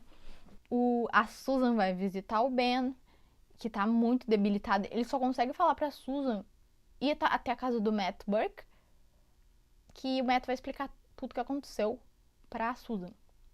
E ele também pede pra ela perguntar pro Matt se ele conhece o padre Callahan. E aí ele fala assim, ele vai entender, né? O Matt vai entender porque que ele quer saber se ele conhece o padre Callahan, que o padre Callahan vai ser também um membro do grupinho ali deles de combate de vampiros. Então a Susan vai até a casa do Matt, aí tem um longo diálogo do Matt e da Susan conversando, a Susan não acreditando direito no que tá acontecendo. E aí mais uma cena assustadora acontece ali na casa, que é o seguinte, ele e a Susan estão na cozinha conversando. A Susan, apesar de ser cética, assim, ela é bem educada e gentil, assim, tipo, ela não acredita, mas ela tá meio aberta a ouvir ali o que tá acontecendo. Na verdade, deve ser por causa do Ben, né? Porque ela gosta do Ben e o Matt é amigo do Ben. Aí, no meio do diálogo dos dois, o Matt escuta alguém no quarto de cima. E aí pede pra Susan disfarçar ali e continuar falando, enquanto ele vai lá ver o que tá acontecendo no quarto de cima. Quando ele chega lá, o Mike Ryerson está lá como vampiro, na cama. E ele tenta seduzir o Matt pra atacar ele. E aí o Matt, na esperteza ali que já sabe, tinha um crucifixo com ele e usa o crucifixo contra o Mike e o Mike foge, se jogando da janela. O que acontece? O Matt tem um infarto, simplesmente. Mais uma pessoa no hospital. Então vai ter o Ben e o Matt no hospital, internados. Ótimo, né? Os dois principais que acreditam no que tá acontecendo, de repente, não podem agir a respeito. Clássico do enredo ali, pra deixar tudo mais difícil e mais fácil pro inimigo, né? Que é o vampiro. Estamos no capítulo 10, que é a cidade, ponto de vista 3. Aqui nesse capítulo vai ter várias descrições de ataques de vampiro. E por isso que eu digo que é muito legal ler o livro. Eu não vou descrever todos os ataques aqui, não vai dar tempo. Mas são muito assustadores, principalmente a ver com um bebezinho de uma mãe que não era muito boa mãe pra ele. Aí a Susan vai contar pro Ben o que tá acontecendo na cidade. Tipo, um monte de gente já tá morrendo. Por exemplo, o Floyd Tibbets, que tava preso por ter espancado o Ben, morre na cadeia ali. As descrições do Barlow atacando os moradores da cidade, tipo, cada vez uma nova pessoa sendo mordida é muito boa. Aí eu coloquei aqui, eu marquei essa cena pra contar pra vocês, porque é uma cena clássica e muito simples e muito bem escrita. E no necrotério, tá? Os dois funcionários notam que o corpo de Floyd Tibbets e do bebê que eu citei, que também faleceu ali no contexto de ataques de vampiro, somem das gavetas do necrotério. É muito clássico, né, isso? De mortos-vivos sumirem de necrotério. Ai, eu achei essa cena... Tipo, sério, esse livro é cheio de cenas clássicas e bem clichês, assim, de filme de terror, assim. Agora, no final desse capítulo, o Danny Glick, que agora é vampiro, aparece para um amigo dele, o Mark Petrie, flutuando do lado de fora da janela do quarto do coitado do guri. Só que o Mark, como eu já falei, gosta de monstros e coisas sobrenaturais, e ele vai ter ali as maquetezinhas que ele constrói. Vai ter uma cruz ali, que eu acho que é o cenário de cemitério. Vai ter uma cruz ali, então ele usa a cruzinha ali da maquetezinha dele pra espantar o Danny Glick. Então o Danny é espantado pelo Mark. Ou seja, o Mark agora presenciou um vampiro, que é o amigo dele, do colégio. Então, a gente entende ali que o Mark Petrie vai ser mais um membro da galera ali caça-vampiro. Aí a gente vai pro capítulo 11, que é o quarto POV do Ben. Ben, Susan e o Matt se juntam no quarto ali do Matt, que é o mais debilitado porque ele sofreu um infarto, né, dos três. Se juntam no hospital para, tipo, conversar sobre a situação e, sei lá, montar um plano, né? O Ben decide falar com o Dr. Cody, que é o doutor ali do Matt, e para pedir pro doutor dar um jeito de exumar o corpo do Danny Glick. Exumar é desenterrar. Pra ver se o Danny tá ali mesmo, né? Na verdade, ele vai estar ali, mas... E se ele estiver ali, se ele tá com uma aparência de morto mesmo, porque já passou uma semana, sei lá. Ou se ele tá com uma aparência, tipo, saudável de um vampiro. E aí, o Matt vai sugerir que o Ben procure o padre Callahan, já que o Matt tá debilitado ali no hospital. Aí o Dr. Cody visita o Ben no quarto dele, que o Ben também ainda tá no hospital, não recebeu alta ainda. E aí o o Dr. Code informa ele que alguém roubou os corpos do necrotério, que não é mentira, né, gente? Os corpos fugiram do necrotério. E aí o Ben e a Susan contam tudo pro doutor ali, e aí o doutor aceita ajudá-los a exumar o Danny Glick. Mas antes eles precisam pedir autorização pros pais do Danny. Então o doutor e o Ben vão até os Glick, né, pra pedir autorização pra exumar o corpo, mas eles descobrem que a mãe do Danny morreu. Literalmente ela foi mordida. E que o pai tá internado em choque. Aí então, mudança de planos. O Dr. Code sugere que eles vão até a funerária ver o corpo da mãe do Danny. Nas circunstâncias ali da situação, eles interpretam que ela vai virar vampiro depois que anoitecer, né? E que o dono da funerária, tipo, deve um favor pro médico, então ele vai aceitar que os caras fiquem ali esperando o corpo ganhar vida. Eles querem ver se acontece mesmo, porque eles, até agora, tipo, é só teorias, entendeu? Eles não sabem se é verdade.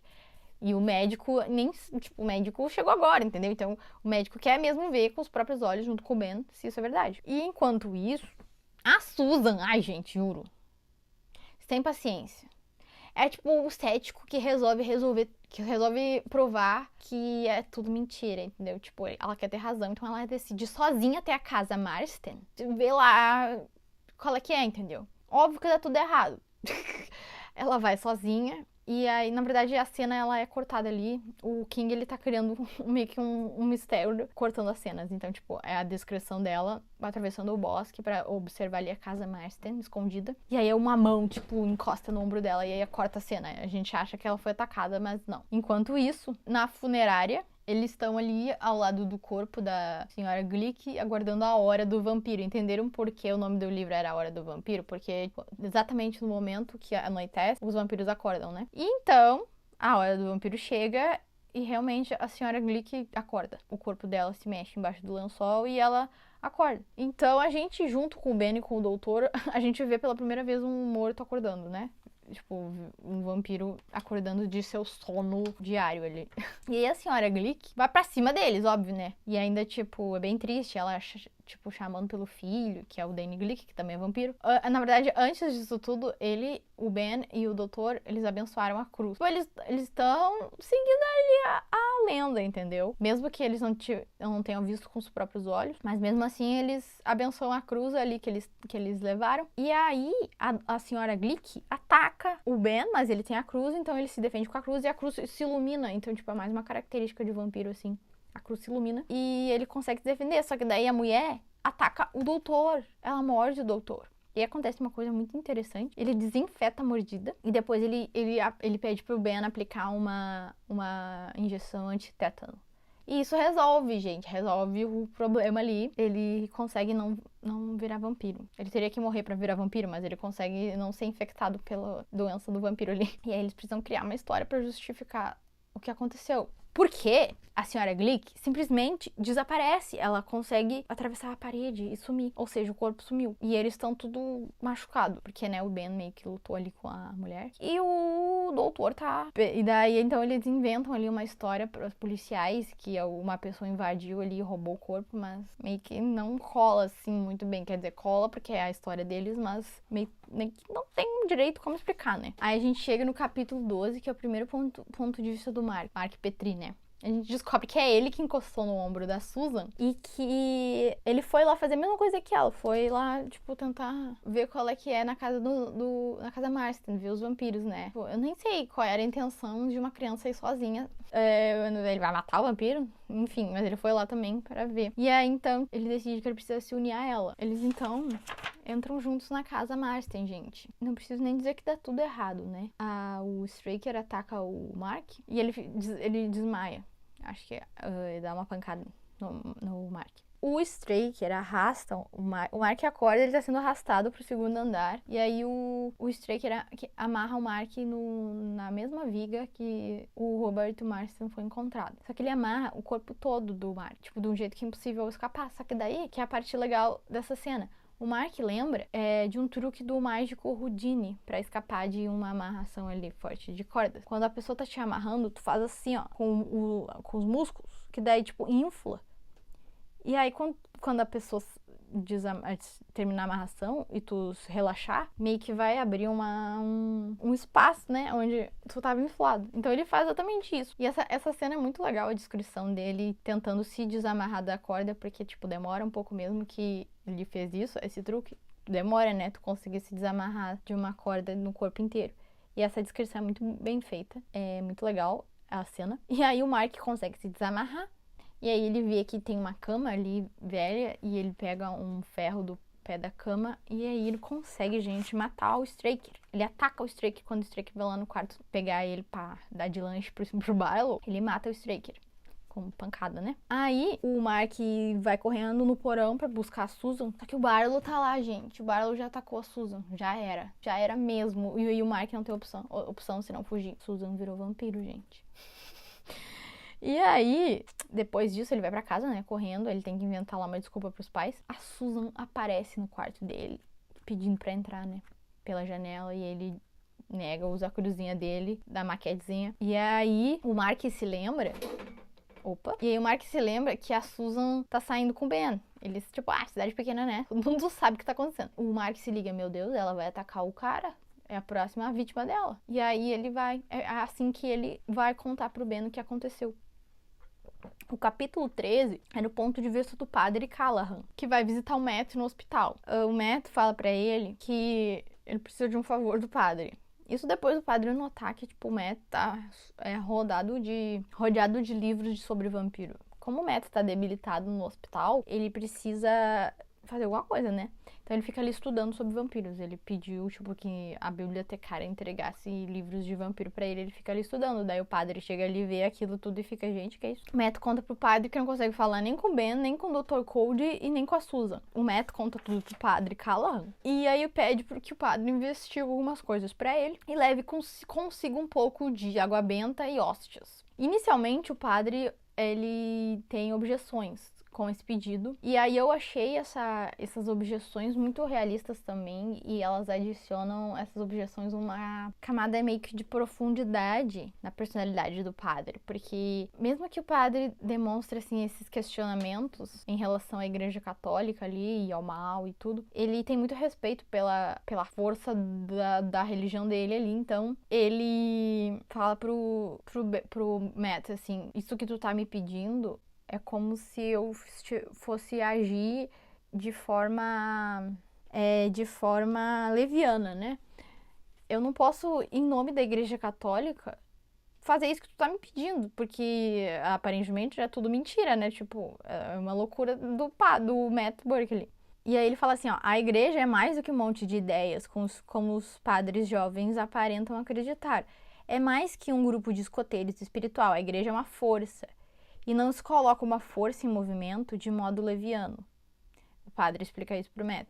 E aí eu acho que é uma crença muito realista. Acho que todos os padres da vida real devem acreditar nisso. E aí eles falam nesse diálogo uma coisa muito...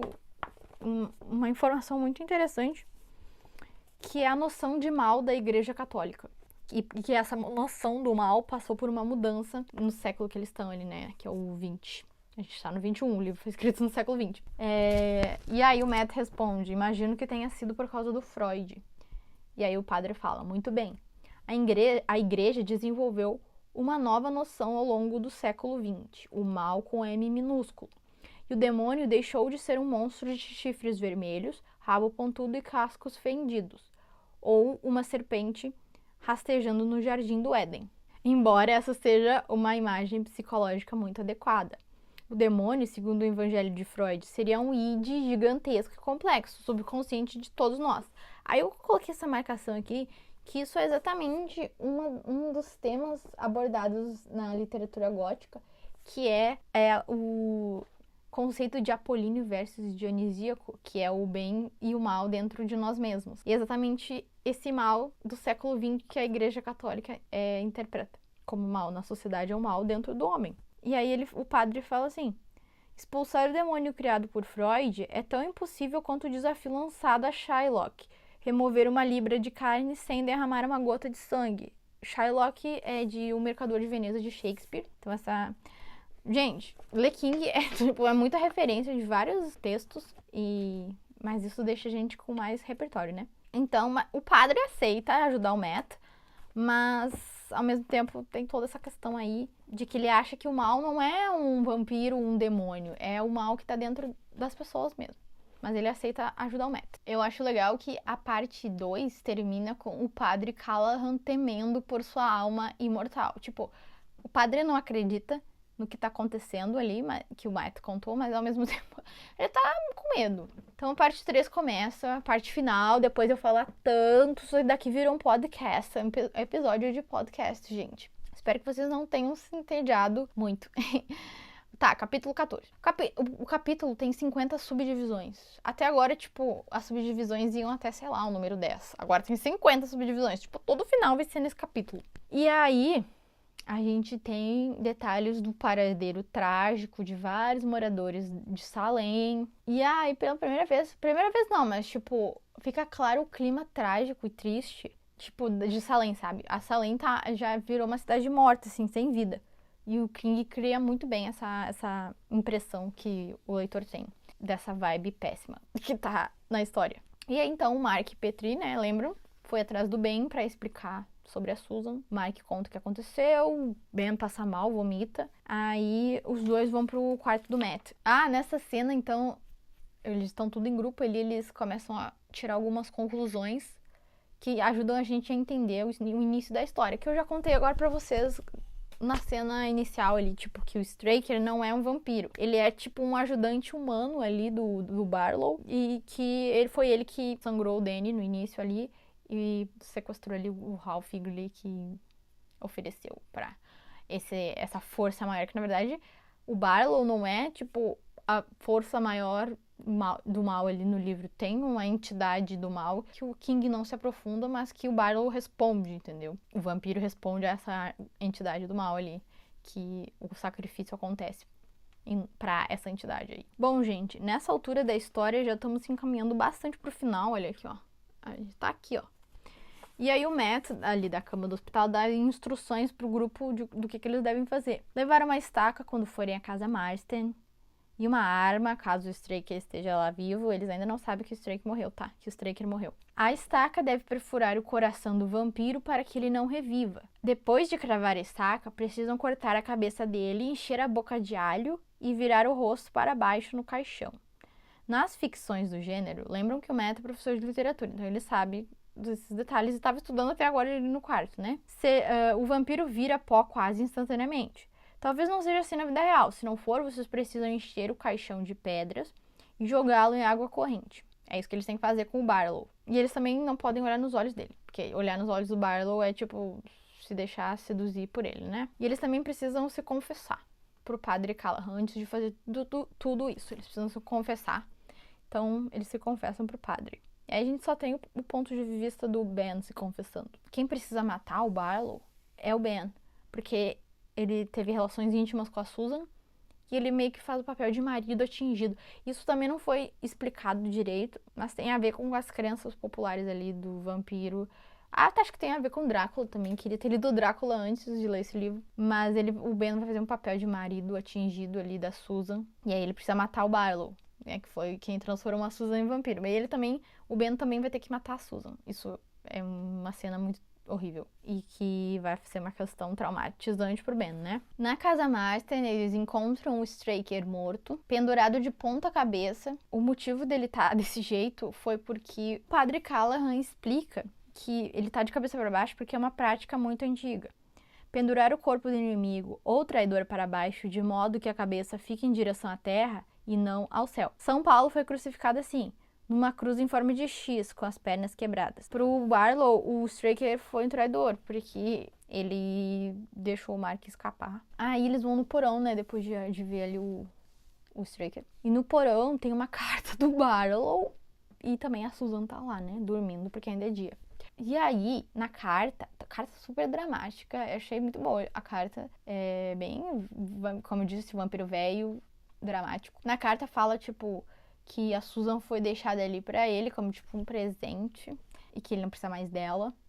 E que o Mark Petri privou ele do seu servo fiel, que era o Straker, né, matando ele. Então ele vai se vingar matando os pais do Mark. E aí ele ofende o padre Callahan, tipo, super afronta ali a fé do padre. E aí então depois deles lerem essa carta, o Ben enfia a estaca na Susan, que tá ali no centro do cômodo numa plataforma. E é uma cena bem impactante também.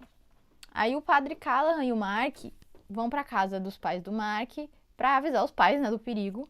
Não tem mais o que fazer, tem que avisar. E, obviamente, os pais do Mark não acreditam. Mas é tarde demais, o Barlow chega lá. E, tipo, é muito triste o que acontece. O Barlow mata os pais do Mark, tipo, pegando a cabeça deles, fazendo assim, tipo, só com a pancada. Porque ele é muito forte, né? Vampiros têm essa característica de ser muito fortes, força sobre-humana. Aqui tem a descrição do Barlow, da aparência atraente, que eu quis escrever, porque é uma coisa que no filme não aparece. E que eu acho que é essencial, porque, tipo, um vampiro, ele tem uma aparência atraente, assim, que precisa seduzir, né, a vítima. Seu rosto era forte, inteligente e belo, mas brutal e sombrio. Quando a luz mudou de ângulo, pareceu quase efeminado. E ele também tinha lábios sensuais. O padre Callahan diz pro Mark fugir.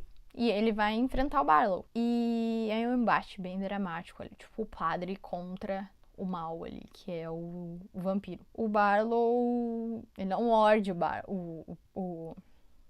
o padre, ele bebeu o sangue de vampiro dele mesmo, né, o Barlow. E aí tá escrito assim, o mestre o marcara, e ele seria livre até que o mestre reclamasse sua alma. Então esse é o futuro do padre, ele tá marcado, e ele só vai ser livre até o mestre, que é o Barlow ali, até que o mestre reclamasse sua alma. Então o padre vai embora de Salem, pega um ônibus e vai embora sozinho. Depois disso, o Mark vai pro hospital. Aí começa a questão de desvendar onde o Barlow tá escondido, né?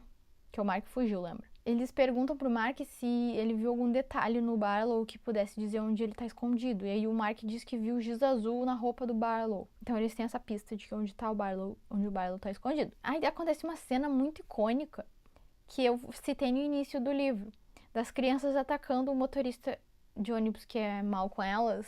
As crianças já são vampiros, tá, gente? E aí elas estão dentro do ônibus dele fazendo barulho no meio da noite. E aí ele vai lá e, tipo, xingando as crianças. E ele entra no ônibus e é só uns vampirão ali. Uns vampirão criança. E eles atacam o homem. Tipo, é uma ironia legal ali que o King criou. Agora, nessa altura, o Ben, o Dr. Code e o Mark se separam. O Ben fica na casa dos pais do Mark ali, fazendo estacas para matar os vampiros ali de Salem, que já são vários. E o Dr. Code e o Mark vão achar os locais onde os vampiros se escondem para marcar os locais e depois eles voltam com as estacas que o Ben fez. E aí acontece uma coisa muito triste, que o Matt Burke, ele tem um segundo infarto no hospital, que é fatal. E eu não gostei nada do Matt ter morrido, porque ele era um dos meus personagens preferidos.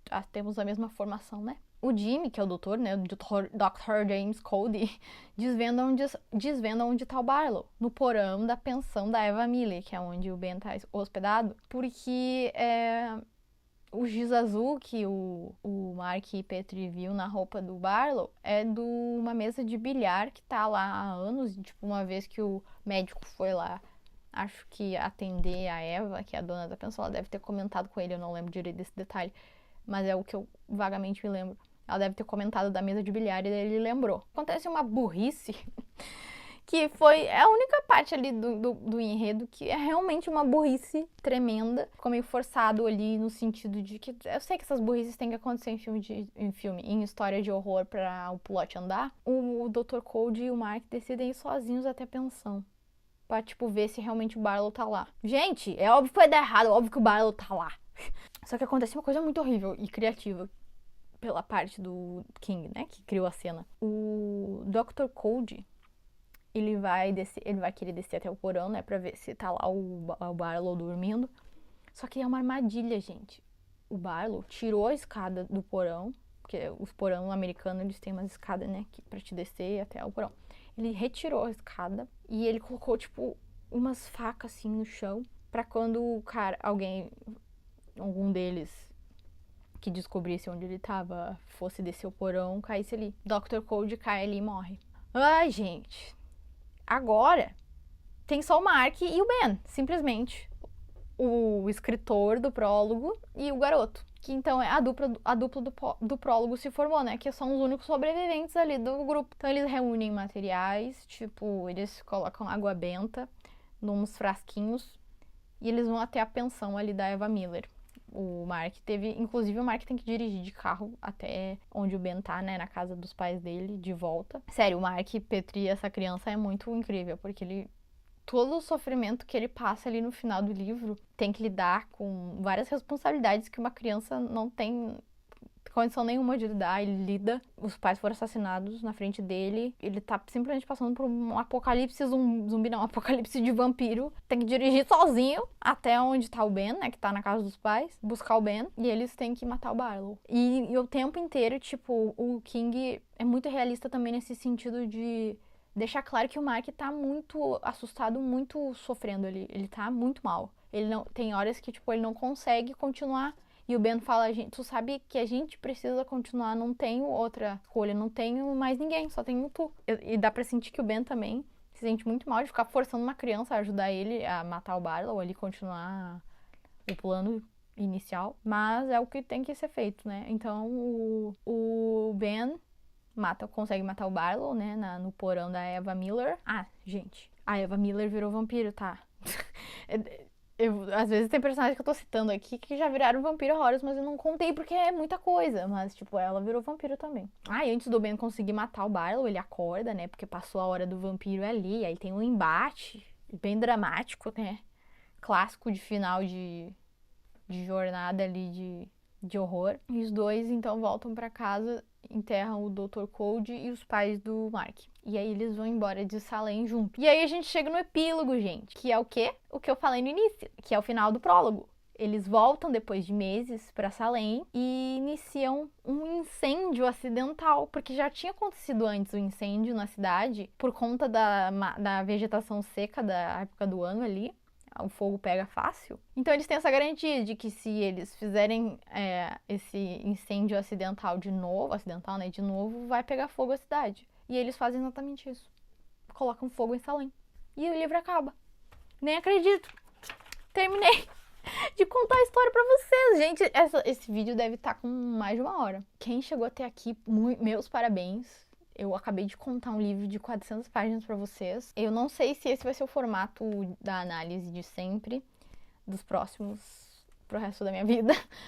Mas é o formato que eu encontrei de conseguir contar a história pra vocês, pra quem não leu o livro e pra quem tava curioso pra saber como é a história e também queria saber das minhas análises ali do enredo, né? Que eu falei de várias análises que eu fiz durante a leitura. Eu queria ter incluído também nesse vídeo várias informações sobre vampiros, tipo informações de crenças populares do que são os vampiros, mas ia ficar muito longo.